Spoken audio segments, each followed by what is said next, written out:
नमस्कार मित्रों।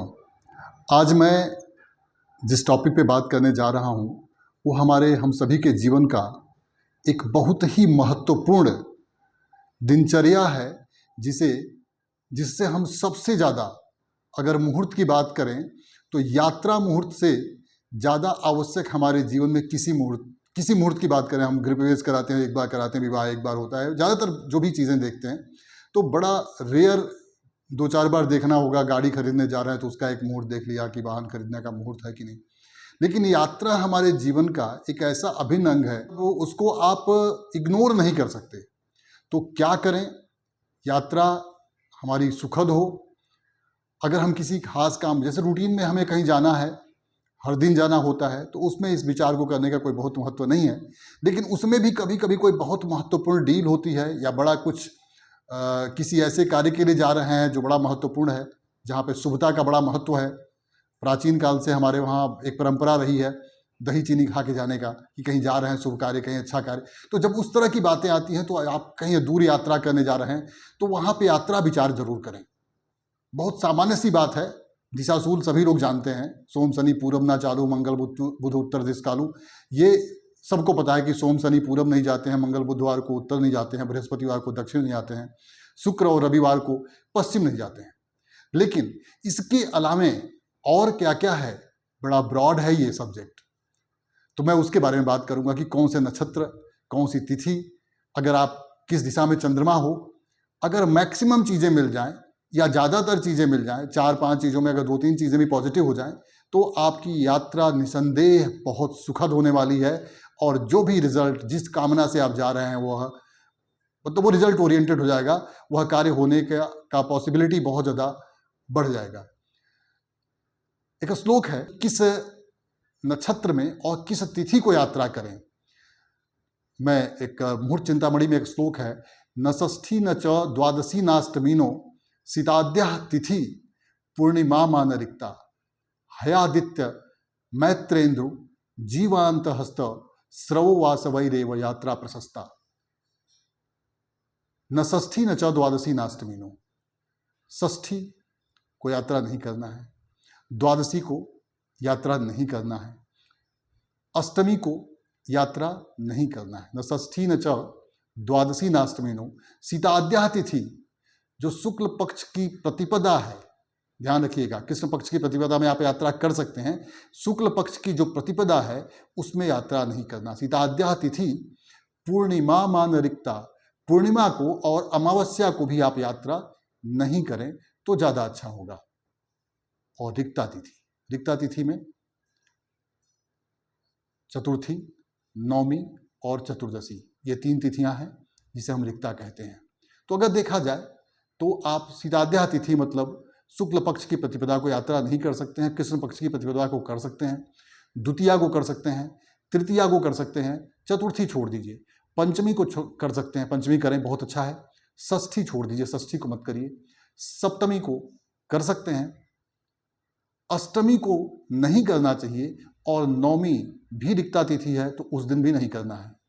दशमी और एकादशी को यात्रा करना श्रेष्ठ होता है, द्वादशी को यात्रा करने से बचें, त्रयोदशी को आप कर सकते हैं, चतुर्दशी अगेन रिक्ता है, उस दिन ना करें, और पूर्णिमा तो नहीं करना है।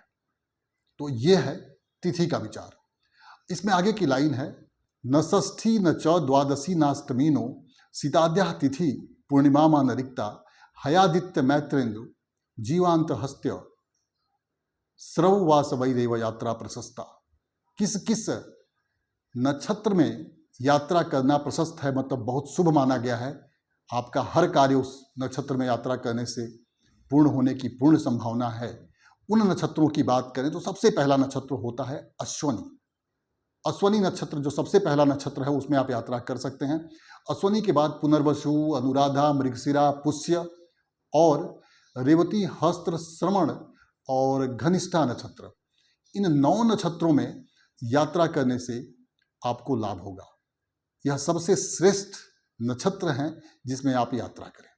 इसके अलावा गर्मी बहुत है, इसके अलावा एक और विचार बड़ा महत्वपूर्ण हो जाता है कि चलो ठीक है, ये आप सारे पैरामीटर्स अगर फॉलो करते हैं कि दिशाशूल नहीं है, नक्षत्र अच्छे हैं, तिथि अच्छी है यात्रा करने के लिए, लेकिन आप प्रसन्नतापूर्वक यात्रा करें। ऐसी यात्रा जो आपकी बहुत सुखद हो, जिसमें आपको सुख की अनुभूति हो, तो उसके लिए हम चंद्रमा का विचार करते हैं कि चंद्रमा किस राशि में स्थित है। और अगर चंद्रमा आपके सम्मुख हो, जिधर आप यात्रा करने जा रहे हैं, या दक्षिण दिशा दाहिने हाथ की तरफ, है ना, तो शुभ माना जाएगा। या तो दाहिने हो चंद्रमा या तो सम्मुख हो। चंद्रमा आपके पीछे हो या वाम भाग में हो, बाएं तरफ हो, तो ये अशुभ मानी जाती है। कैसे करें? दिशा, किस दिशा में चंद्रमा है? तो जब मेष राशि, सिंह राशि और धनु राशि में चंद्रमा होती है तो वह पूर्व दिशा है। पूर्व दिशा में चंद्रमा यानी मेष, सिंह और धनु राशि। अगर चंद्रमा का वास, चंद्रमा का ट्रांजिट चूंकि 55-60 घंटे का होता है एक राशि पे, तो अगर चंद्रमा उस राशि से निकल रही है, उस राशि में है, तो अगर आप मेष में है, सिंह में है और धनु में है, तो आप पूर्व दिशा की यात्रा और उत्तर दिशा, पूर्व सामने हो जाएगा और उत्तर दिशा की यात्रा आपके लिए लाभप्रद होने वाली है। उत्तर से दाहिने हो जाएगा और पूर्व जाएंगे तो सम्मुखी है, तो वह शुभ चंद्रमा हो गई। इसके बाद दक्षिण दिशा में चंद्रमा का विचार करेंगे तो वह वृष राशि, कन्या राशि और मकर राशि। वृष, कन्या, मकर में अगर चंद्रमा है तो दक्षिण दिशा में है, ये मान के चलें। तो आप दक्षिण यात्रा कर सकते हैं और पूरब भी कर सकते हैं। पूरब करेंगे तो आप दाहिने चंद्रमा होगी और दक्षिण दिशा में अगर आप यात्रा करेंगे तो आपके सम्मुख होगी।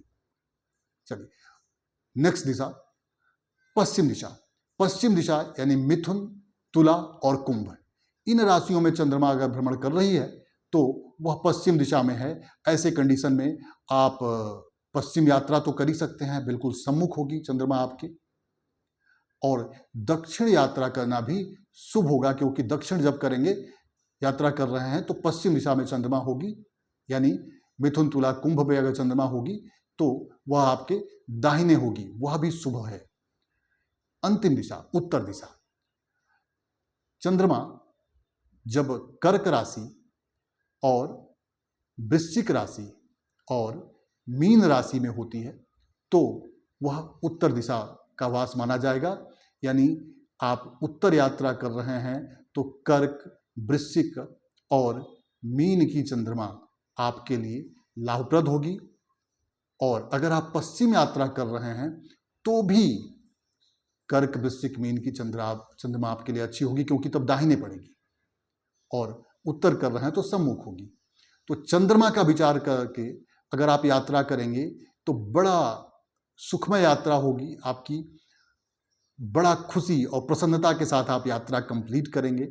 और ऑब्वियस सी बात है कि रिजल्ट अच्छे होंगे तभी यह यात्रा अच्छी मानी जाएगी।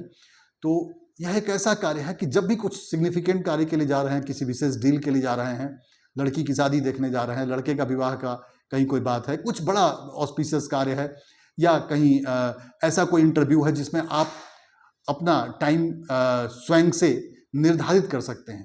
भाई कंपनी ने या कहीं ऐसे समय बुलाया गया है, ऐसे टाइम पे एग्जाम है जिसमें आप कुछ नहीं कर सकते हैं, तो वहाँ तो भगवान भोलेनाथ को प्रणाम करिए और यात्रा करिए।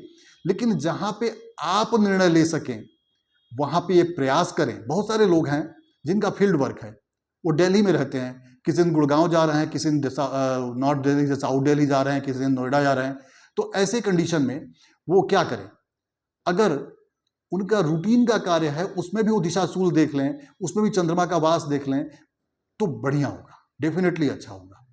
तो यह एक ऐसा मुहूर्त है जो हमें हर दिन इसकी आवश्यकता पड़ती है और इसका प्रयोग हमें हमेशा करना चाहिए। निसंदेह आपको जीवन में सफलता देने वाला है ये, चाहे समय कैसा भी चल रहा हो।